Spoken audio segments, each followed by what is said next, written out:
Hello, future robot builders. Have you ever wanted to build your own robot? It sounds complicated, but it's easier than you think. In this guide, we'll go step by step and build a simple robot together. You don't need any experience, just enthusiasm and a willingness to learn. Let's get started. Before we start building, let's gather our tools and materials. We'll need a few basic things. A small DC motor, which will be the muscle of our robot. A battery pack, to provide the power for our motor. Wires, to connect the motor to the battery pack. A switch, to turn the power on and off. A chassis, which is the body of the robot. We can use a piece of cardboard or plastic. Tape, to hold everything together. And of course, scissors, for cutting the cardboard or plastic for our chassis. Now, let's build the robot's body. Think of it like building a small car for your motor.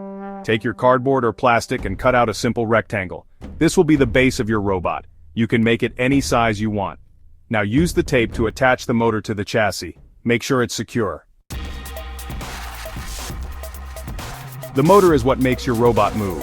It's like the engine in a car. Motors have two wires coming out of them, usually red and black. These wires carry the electricity that makes the motor spin. Section 5. Wiring your robot for action. Now let's connect everything together. This is called wiring. First, connect one wire from the motor to one wire from the battery pack. Then connect the other motor wire to one side of the switch. Finally, connect the other side of the switch to the remaining battery pack wire.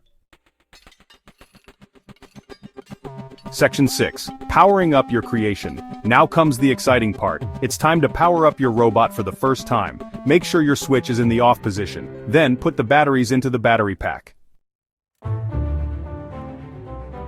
Section 7. The moment of truth, testing your robot. Now flip the switch to the on position. What happens? Your robot should start moving. If your robot isn't moving, don't worry. Let's troubleshoot the problem.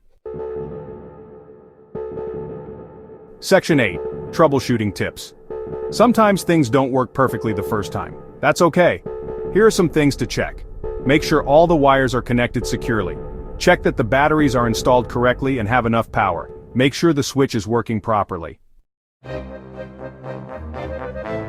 Section 9. Exploring the world of robotics. Congratulations, you've built your first robot. Now that you know the basics, you can start experimenting.